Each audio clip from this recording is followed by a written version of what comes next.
Welcome to the Serengeti! We're fucking great, Triple H! It's gonna leave a mark! Oh yeah, man! Proceed with caution. It's basic mathematics, man. Shut up, bitch! Give me a fucking mic! Hey, yo! All right, for a minute there, I thought we lost him. Whoa! Hey, yo! Let's get into it, let me tell ya. Dummy, yeah. Yeah! Dummy, yeah. Yeah! Dummy, yeah. Back again with some TNA this week. Right, gonna get straight into it. Got a battle royale to start off the show. And guess who comes out last? You hear some natural born killers. I said, oh shit. Is that Mustafa Saeed coming through? And best believe it is. Another crowd chanting, Mustafa, Mustafa, Mustafa. Everybody in that ring was shook. Alright, they could not handle Mustafa's spiritual pressure. Bear thought he could, but he found the hard way when Mustafa went upside his head with a trash can lid. You fast forward, Mustafa got some offense in, but that to stare off with him and Agent Zero. Unfortunately, Agent Zero was the one that eliminates the big man, and the whole crowd was like, oh. You know what I mean? Just a buzzkill, you know what I mean? Like, they stopped caring, and so did I. So we're going to fast forward to the final two. Got Elijah, EY Globos. Elijah, he falls outside. The winner of the Battle Royal and the new #1 contender for the TNA World Heavyweight Championship is the world-class maniac, Eric Young. Alright, go backstage with the reigning, defending, undisputed X Division champion, the youngest in charge, my nigga Leon said, "You get me." He says, Gia, I'm gonna go out there and do my thing. No Cedric, he's a tough opponent, but I'm gonna go out there and beat his ass once again and become the longest reigning X Division champion and make history tonight once again. When they see the Hardys come through, they're like, yes, Brother Leon. Yes, we're gonna be watching the main event tonight, and we believe that you will make history as well. You will be not only the youngest, but the longest reigning X Division champion in TNA history. We've made history before, and now is your time. As Cedric Alexander will be deleted. Yes. Basically what he said here, right?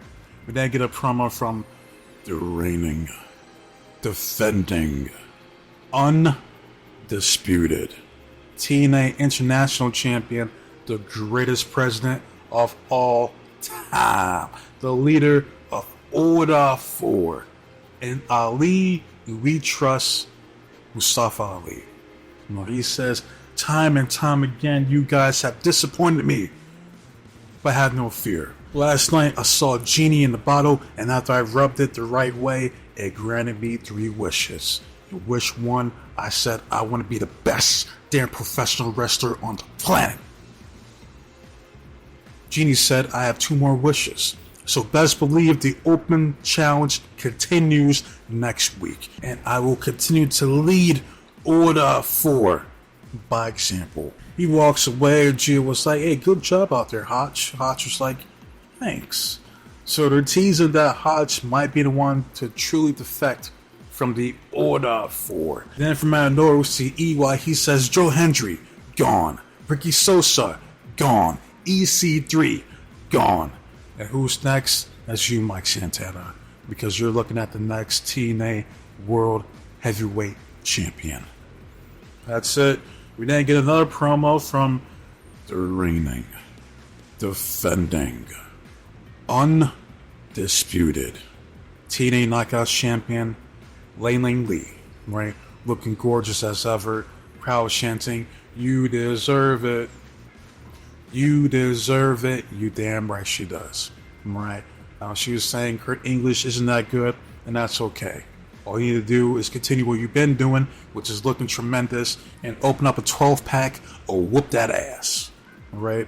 But Layling Lee, she was like, my English is not good, but I want to say thank you. Alright, I busted my ass every day. And last week was the greatest day in my life. Alright? So once again, I want to thank you guys for making this possible. And I will be the best TNA knockout champion that I can be. Alright. She gets interrupted by Zaya Brookside. She was like, I ain't trying to hear that bullshit. I came out here to let you know that I'm coming after that ass, and that TNA knockout championship is coming home with me. And it's not a damn thing you can do to stop me. Alright. And then Laney Lee, she was like, hey, you know, she said something in Mandarin basically to the fact of, like, we can do it right now here in Sacramento, bitch. Alright? And Zaya Brookside, she was like, you think I'm gonna fucking translate for you? For these uncultured swine? These ungrateful bastards? Absolutely fucking not. Alright? And not gonna do it here in Sacramento, this fucking wasteland of a city. Alright? It's gonna be on my time when I'm ready. Then calls her a bitch in Mandarin, then that's it. Alright, so Zaya's gonna full heel, and I'm not gonna hold you. Alright, if Zaya doesn't win this championship, you're done. You're washed. It's over. Like, I don't know what to tell you at this point, man. It's like I want Zaya to win, but at the same time, I don't want to see another short reign from Laney Lee. You know what I mean? So it's like, stuck between a rock and a hard place, if you know what I mean. Alright. We move on. We get a promo from Trust This System. Alright. Do you wanna know something? Ed and Eddie, who was like, yeah, Santana, you got lucky. Alright. But I will get another shot at that championship. And the system will have all the gold here in TNA soon enough. Alright. Brian Myers is like, Moose, you bald-headed bastard, we packed your ass up, and if you're smart, for once in your life, you will stay the hell away from the system. Right? Bear Broncho was like, that's right, because we are the system. Nobody fucks with us. Right? And Cedric was like, and then there's you, Leon Slater. Right? The young buck trying to make history for himself, but not on my watch, because tonight, destiny fulfills itself as I will be the one to dethrone you and become the new X Division champion. Moving on, we then see Keith Jardine promoting the new movie Over My Dead Body. Haven't seen it yet. The new movie I've been hearing was great. Apparently, is some movie called Obsession. No, I haven't seen it yet, but I haven't seen Mortal Kombat 2 yet. When I watched the first one, I'm like, they really did my boy Kung Lao like that. They fed Kung Lao to prop up Cole Young. Like, what the fuck is that? But they did right by Bihan, making him a threat, making him badass, in the first movie. Alright, so I'll watch the second movie when I get a chance, but I digress. Alright, we then see the concierge coming out with Mr. Elegance. Alright, you're trying to interrupt Keith. Keith didn't give... this man didn't give him no attention at all. Alright, concierge is like, well, am I visible? Huh? You see me? And standing right beside me is a real man, Mr. Elegance. Alright, Keith was like, I don't know what the fuck I'm looking at. Like his face was like, yo, whose man is this? Alright, he was like, I don't give a shit who you are or where you come from. Right, but you can take you and your gang of hoes and get the fuck out of here. Mr. Elegance then bucks up to Keith. Keith was like, man, I will drop you where you stand, son. Fuck around and find out. I'll knock your ass back to next week. Alright. And then security gets involved. Alright, we move on to the next match. Alright, guys. Chris Correa. You guys say his name. I apologize. I fuck it up. He's a baseball commentator. And if they didn't mention it, it's like you can automatically tell this dude, he's made for baseball. Like, he did alright on commentary, but you could tell that this dude is made for baseball. 110%. But moving on to the next match, it's basically another street fight, a grudge match between my nigga Casey Navarro versus AJ Francis. Alright, good fucking match. Alright, gonna fast forward. We see Casey, he was on some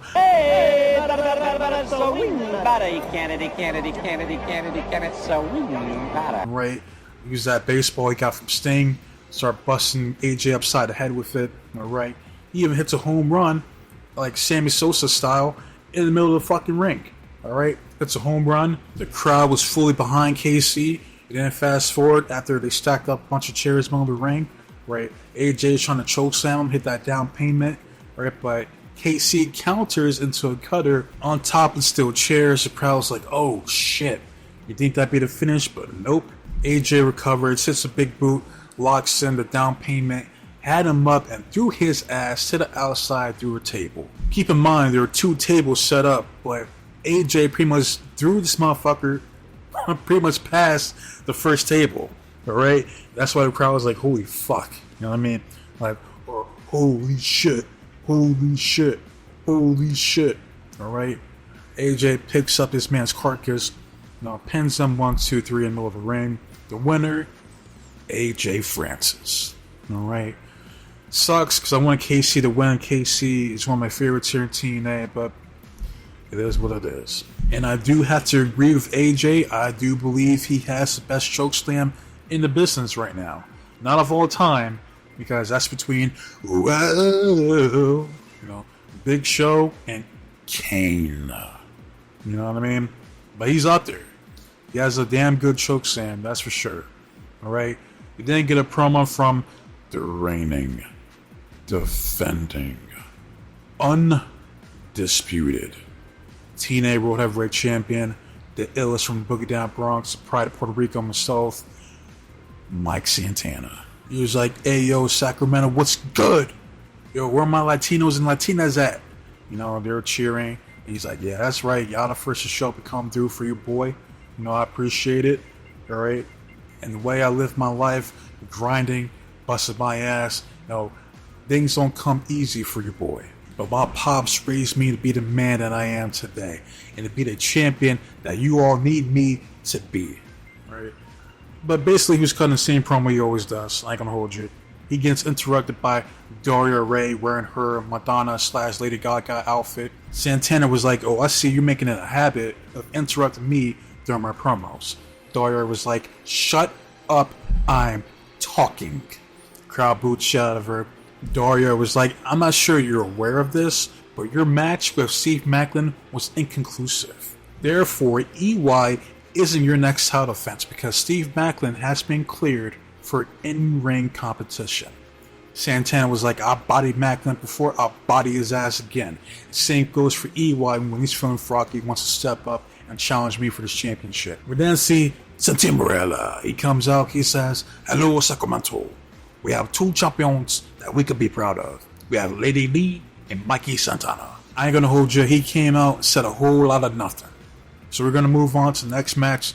6-woman tag team match. We have the Diamond Collective with, do you smell what the chin is cooking? The chin says, know your damn role. Know your role! Versus, I don't know what you call the stable, that's Mara Sade, Ali, aka the Bunny, and Rosemary. Alright, we're gonna fast forward to the finish. Rosemary hits the as above, so below finisher to Alicia Fox, pinning a former Divas champion, if I'm not mistaken, for the 1, 2, 3. Rosemary, Mara, the Bunny, go over. We didn't get a promo from the Hardys. Jeff was like, the righteous will be obsolete. Matt was like, obsolete, deleted, delete. Basically what they said. And then move on to the main event, right? Match I was looking forward to the most, right? That's for the X Division Championship, right? 2 out of 3 falls match. You have the challenger. He goes by the name of Prime. Cedric Alexander going up against the reigning, defending, undisputed X Division champion, the youngest in charge. Yeah, get me, Leon Slater. Now this match had me conflicted, not gonna lie, alright? Because as much as I want to see Leon become the longest reigning X Division champion, breaking Austin Aries' record, which by the way, I seen the tweet Aries said, in regards to Leon, he was like, yeah, I like Leon, you know what I mean? I'm not sure he's gonna break my record, but if we're being honest, he hasn't faced someone at the level of my stature, alright? Quality over quantity, alright? And people think that he was serious. It's like, bro, if you can't tell that that's a kayfabe response, then Lord have mercy. I mean, I don't know what to tell you. All right, we get the match. The match itself was excellent. All right, Cedric, he was on his Roderick Strong shit, breaking this dude's back. Pause. All right, but not literally. Like, he was hitting all types of backbreakers to Leon Slater. But the first fall goes to Leon as he counters a pin. But this is like within like the first 2 minutes of the match. We then fast forward. Cedric hits the lumbar check, and I believe this is where he gets his first pin. So it's now 1-1. All right. Fast forward.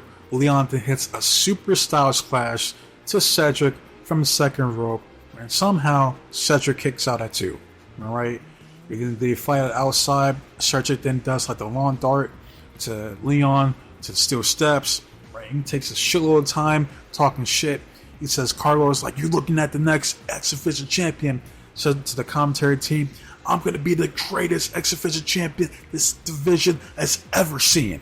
All right? It's like, bro, like, you didn't win the title yet, man. like you doing?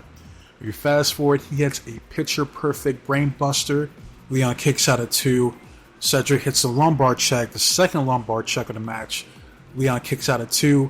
Manages to recover, hits the Utopia. Takes a sweet time trying to climb up to hit the Swanton 450, but he's bleeding, he's hurt, he's damaged, bruised. Now, by the time he tries to hit it, he misses, and at this point, I was like, oh shit, Cedric's gonna win here.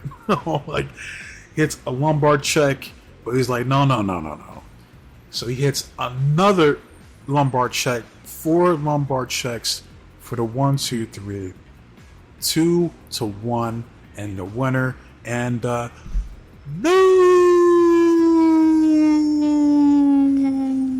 X-Division champion.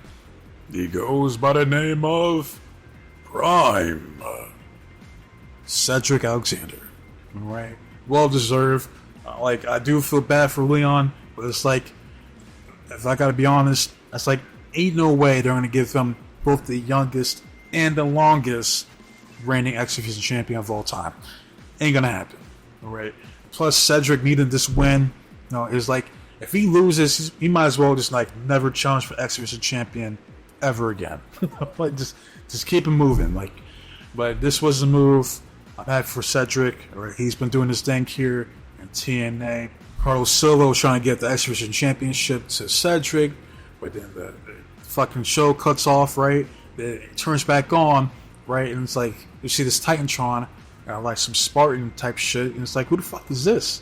All right, and then guess who comes out?